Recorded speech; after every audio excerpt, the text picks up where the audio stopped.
What up, Long Beach? Welcome back to your home for everything local sports. It's JJ. And Mike. And Tyler, and this 562 Classic video is brought to you by Naples Rib Company. Currently open for outdoor dining and takeout. Please support the people who support Long Beach sports. This historic St. Anthony video originally brought to you as part of our partnership with Gazette Sports, and this recall look back brought to you as part of our partnership with the Long Beach Post. We're going back in time, December 3rd, 2016, the CIF Southern Section Division 10 Championship, high water mark for the St. Anthony football program under Coach Mario Morales, who turned a 6-5 team into a title contender. High water mark for the last 70 years, JJ. St. Anthony's last CIF title was 1948 in football. This was a really, really historic game. And you're going to get off the schneid, St. Anthony, but you got to go to San Berdue.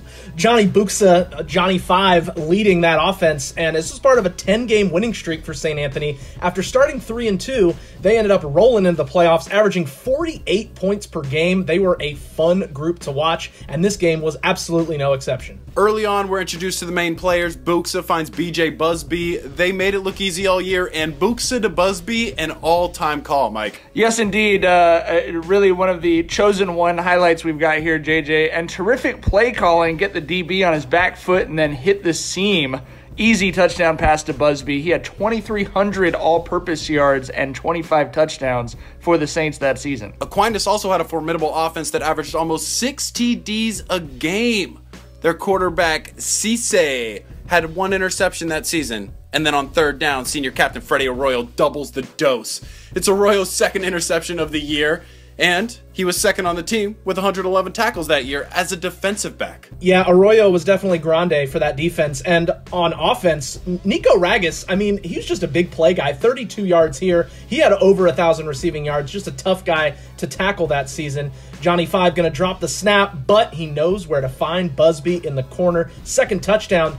Could this be a blowout? Saints on top by 2 scores early in that second quarter. It was starting to feel that way, and it's worth noting that, this team had sort of built to this season, but Johnny 5 was the guy where they just had not had a quarterback who could make those kind of throws there, and he stepped in and did it. Yeah, they didn't have guys to make those kind of plays like Rudy San Jose did with that sack. 30 forced turnovers and 54 sacks for the St. Anthony defense that year. But Brandon Rankins, he has something to say about it. This junior running back was a load for Aquinas, as he's just going to Jerome Bettis his way through the Saints defense, and he ran for over 2,500 yards and 30 touchdowns that season. So we got a shootout coming. Bad turns to worse for Aquinas as CIF going to get knocked out of the game after another big hit. But the Falcons played 2 quarterbacks in 2016, and fellow junior Ryan Wellock was well off when he entered the game with a deficit. His first play as a TD pass to none other than Joshka Gustav. Greetings, comrade. He's got all kinds of time. Buxa surveying the field. You could see how good that St. Anthony offensive line was. Buxa always willing to run.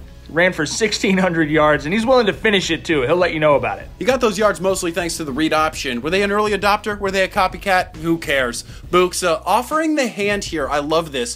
The defender refuses it. Yeah, should have taken that help, bud. Buxa goes right back to that side on the next play for a 5-yard touchdown on his 5th rush of the drive. He had 22 touchdowns on the ground and over 100 yards on the ground in the first half of this game. I got 5 on it. Some kids need that to get like a little bit pissed off, and Johnny 5 was one of those guys for sure. He needed to be pissed off at that dude to go score that touchdown. 4th down for the Falcons on the following drive. It looks like Rankins is close to the yard to gain, but they don't even measure it. A game-changing decision. Rankins files that gift away and makes SA pay as he shakes a tackler in the backfield and scores. Definitely pulling Rankins on that one to bring them within 1 score, JJ. 2 minutes till halftime, but the St. Anthony offense was like a dog off his leash, and they're right back at it. Buxa hits Raylon Green Acres for the first down, and then Taylon Patton, the general, takes it the rest of the way to cap a big-time answer drive from St. Anthony. They're up 27-12 with a minute left before halftime.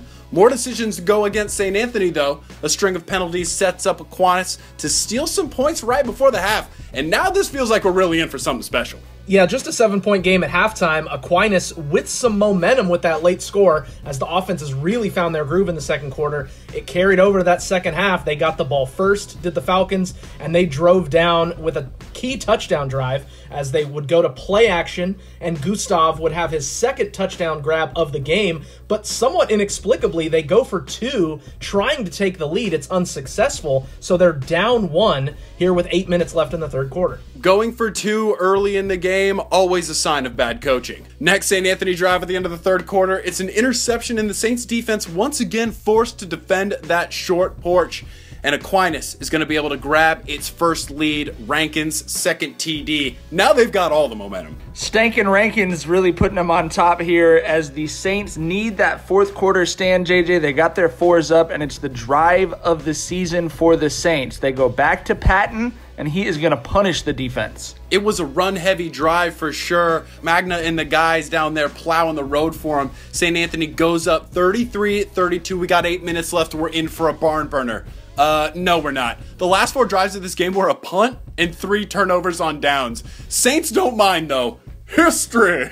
First title in 68 years. It was really a reward for a program build for Mario Morales. Absolutely. I mean, there's some guys not on this team that helped kind of contribute to that culture at St. Anthony. Curtis Weaver, recently drafted by the Miami Dolphins. Guys like Latrell Flowers. And, you know, credit to Morales and his staff for really putting that group together and building a winning culture for the Saints. Someone could have been born and then retired in between St. Anthony's 2 CIF championships, but that made this one a memorable one in 2016. Well, and they knew that they had a great team, too. Mario Morales started telling JJ and I in the spring that they had a team that could win a ring. They wanted it, they worked for it, and they got it, and obviously made... You talk about 68 years, you're talking about big boy history. That's not first time in 6 years. That's first time in a lifetime. And when you're talking about Long Beach football history, it's pretty impressive to think that that St. Anthony team was the highlight of the 2016 high school football season. High school football, we're all missing it right now. So we're going to be giving you some of these great high school football games as part of our 562 Classic series. You guys let us know what game you want to see next